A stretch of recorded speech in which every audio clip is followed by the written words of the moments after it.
been chatting to Femi, cracking me up.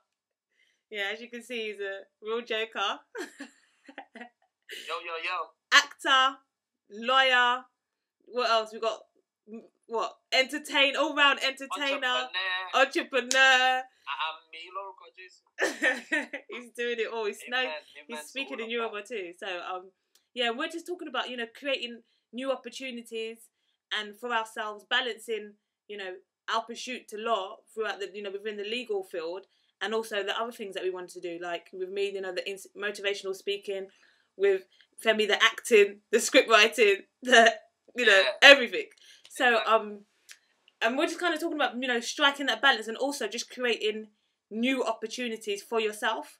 So creating kind of something out of nothing. So exactly. So I've just been asking Femi what's he been doing now. So Femi, what you been doing now? Literally right now. Yeah. Right now. Right now, I've got in front of me a piece of paper with my writing on it. It looks quite squiggly and messy, but it's not getting sent to anyone. Good. I'm basically applying for VAC schemes with law firms because my law CV is not that good.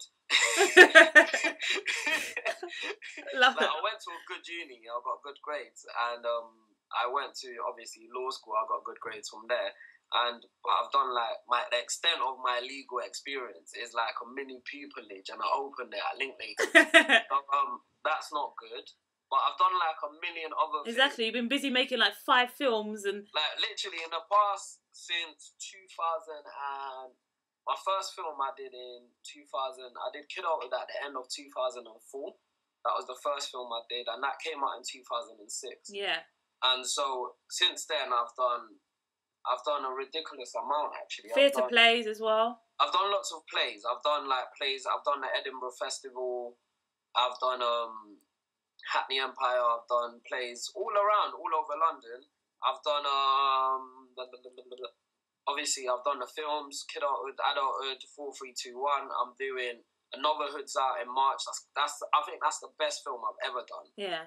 And after that, this thing called I'm That Guy, which is a careers based.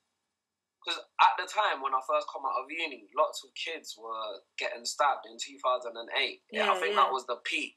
And it was added to set up this thing along with 2 guys called I'm That Guy, which is a careers-based advice program for young people, because I felt a lot of these young people were involved in all the different things that they were involved in simply because they didn't know what they wanted to be in life. Exactly. They didn't have a career. Yeah. They didn't have any aspirations. And so my main thing was to create aspirations, or to help create aspirations for these young people.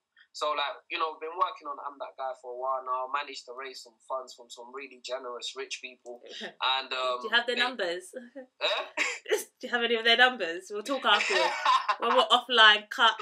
Yeah. Offline. We'll get afterwards. Yeah. But so we managed to raise some funds from them. How are you doing all of this? This is the thing, because someone that's watching this now is probably thinking what I'm thinking. How are you doing all of this? Because it's you get people that have brilliant ideas, and they never actually materialise because I don't know, maybe they don't have the right connections, or they're not networking properly. And how is it all coming together from your mind? I think if we summarise it into I like writing things down. It's really bizarre when I talk as well. Right away. I love it. But then I'm not going to show you or nothing. I just scribble. It's bizarre. But if we summarize it, it would just be down to 5 things. It's just not even 5 things. Probably 2 things really. It's just doing. Number 1, it's just doing. It's actively, it's just doing. And I think a lot of people over-plan stuff. Yeah. So you're over-preparing. You're preparing. But you never get around to doing. For instance, Cut the Chat. We didn't really have a clue what it was going to be when we first started. Yeah.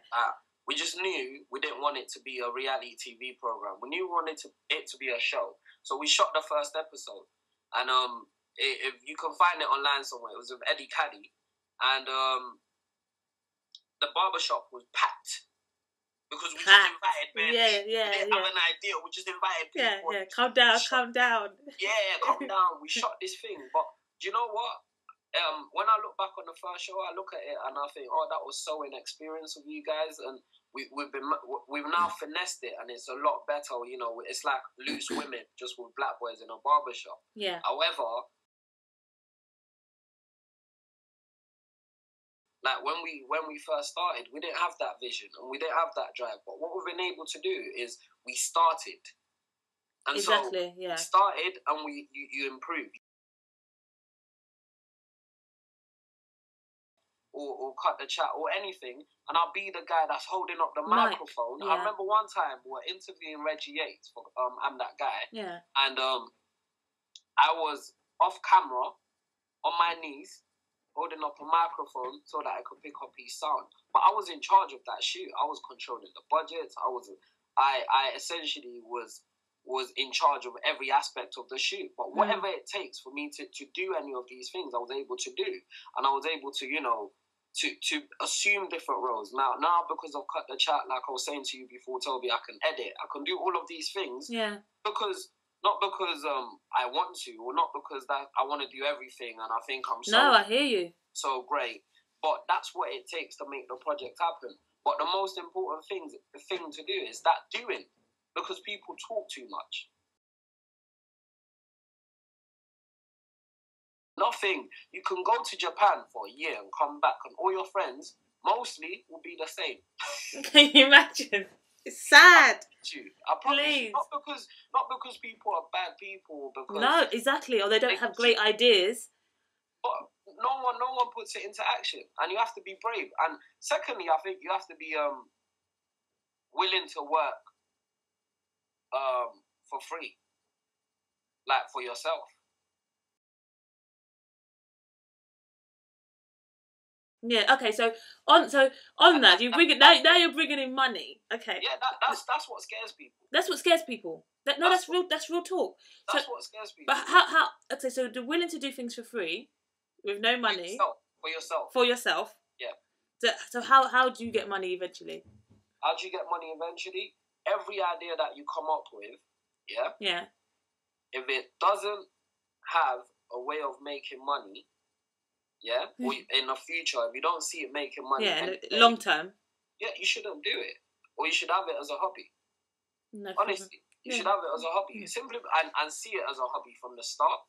Do you get what I'm saying? Yeah. It's just like guys that make music, but they want to talk about gangster rap all the time and criticize Tiny Temper for doing Pass Out, or criticize Chipmunk for doing a tune with Chris Brown. Because really and truly, if you're making gangster music, you know you're only going to sell to gangsters. And not that many people are gangsters. Or you're going to sell to gangsters or want to be gangsters. That's not a big market. No, at all. If you want to sell to the mainstream market, then you have to do certain things. Yeah, you have to put certain things into action. So like the guy that's making the gangster music, unless you're gigs or something and you have a massive hit, you're going to find it more difficult to make it. So you should probably look at it as a hobby.